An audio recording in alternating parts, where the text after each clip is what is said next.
ئەنجومەنی وەزیرانی هەرێمی کوردستان بۆ تاوتوێکردنی پرسی هەڵبژاردنەکان و چارەسەرکردنی کێشەکانی نێوان ئەولێر و بەغداد و داهاتەکانی نەوت کۆبووەوە و دوابەدوای کۆبوونەوەکەش نێچیروان بەرزانی سەرۆکی حکومەتی هەرێمی کوردستان لە کۆنفرانسێکی ڕۆژنامەوانیدا ڕایگەیاند کۆمپانیای جیانی دیلۆت وربینی بۆ داهات و وەناردەی نەوت لە 6 مانگی یەکەمی ساڵی ڕابردوودا تەواو کردووە و بەردەوامیش دەبێت لە وربینیکردن لە پرۆسەیە ناردەی نەوتی هەرێم لە مانگی 5 ساڵی 2014ەوە.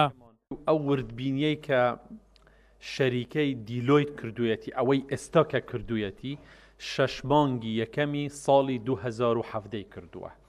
6 مانگی یەکەمی ساڵی 2017 عقدی ئێمە لەگەڵ دیلۆیت ئەوە نییە تەنها وردبینی لەو مەسەلەیە بکەن.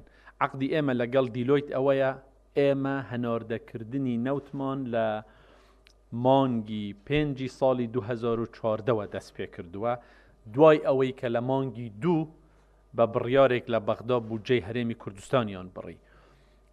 پرۆسەی وردبینی لە 2014ەوەش دەست پێ دەکات لە مانگی 5ەمەوە، بەڵام ئەوەی ئێستا کە ئامادەیە حاضرە 6 مانگی یەکەمی ساڵی 2017 ئەوە بڵاو دەکرێتەوە و ئەوانەی تریش وردبینی دەکرێت. وردبینیەکە تەنها ئەوە نییە، هەموو مەسفاکانی کوردستان وردبینی دەکرێن.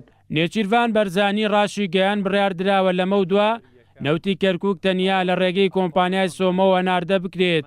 سەبارەت بە خوورماتوش ئاماژەی بۆ کرد پشتیوانی لا پێکێنانی ئەو لیژنێ دەکەن کە بۆ لێکۆڵینەوە لا ڕووداوەکانی خوورماتوو پێکێنراوە. ئێمە بە بڕیارێکی تریش لە پەرلەمانی عێراق بەڕاستی خۆشحاڵین ئەویش ئەوەیە کە بڕیاریانداوە لیژنەیەک دروست بکەن بۆ مەسەلەی تووس خوورماتوو. ئەگەر ئەمە ڕاز بیت و ئەمە بکرێتن ئێمە من پێم وایە هەنگاوێکی گرنگە مهمە، چونکە بەنسبەت هەرێمی کوردستان و دەبێ بەنسبەت هەموو عێراقیش ئەو مەسئلە و ئەو تەجاوزاتانەی کە دەکرێتە سەر مڵک و ماڵ و گیانی خەڵک لە تووس خوورماتوو دەبێ زۆر بە جددی هەڵوێستەی لەسەر بکرێتن و تحقیقی تەواو بکرێتن لەو پێشێلکاریانەی کە حتا ئێستا لەو سنوورە کراوە. سەبارەت بە دیاریکردنی ڕۆژی هەڵبژاردنەکانی هەرێم یاخود ئەگەری دواخستنی لە وادەی خۆیدا سەرۆکی حکوومەت ئاماژەی بۆ کرد تا ئێستا هیچ لایەنێکی سیاسی باسی لە دواخستنی هەڵبژاردنەکان نەکردووە و بڕیار هەفتەی داهاتووش حکوومەت و پەرلەمان و کۆمیسیۆن پێکەوە ڕۆژێک بۆ هەڵبژاردننی پەرلەمانی کوردستان دیاری بکەن.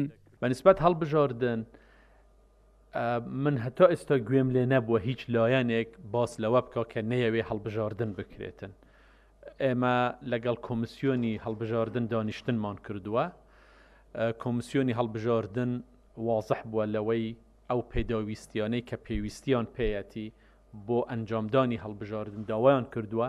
ئێمە وەکو حکوومەتی هەرێمی کوردستان بە تاکید ئەو پێداویستیانەی کە پێویستن جێبەجێیان دەکەین بۆیان و وادەی هەڵبژاردن بڕیار وایە لە بینی کۆمیسیۆن و حکوومەت و پەرلەمان هەر سێ لایەنمان دابنیشین و ڕۆژی هەڵبژاردن دیاری بکەین.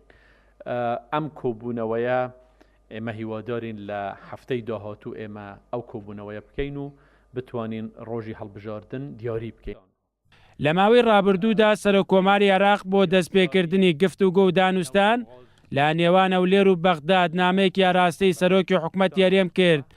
نێچیروان بەرزانی سەبارەت بەو نامەیە وتی وەڵامی ئەو نامەیان داوەتە و ڕایان گەیاندووە کە ئامادەی دانوستانی جددین لەگەڵ حکوومەتی ناوەند بۆ چارەسەرکردنی کێشەکان. نامەی جەنابی سەرۆکۆمار بە دەستی ئێمە گەیشتووە. ئێمە وەڵامی نامەی سەرۆکۆمارمان داوەتەوە و ئامادەی خۆشمان دەربڕیوە بۆ ئەوەی ئێمە ئامادەین ئەم دانوستاندانە دەست پێ بکەین هەر کاتێک کە بەغدا ئامادە بێت ئێمەش ئامادەین.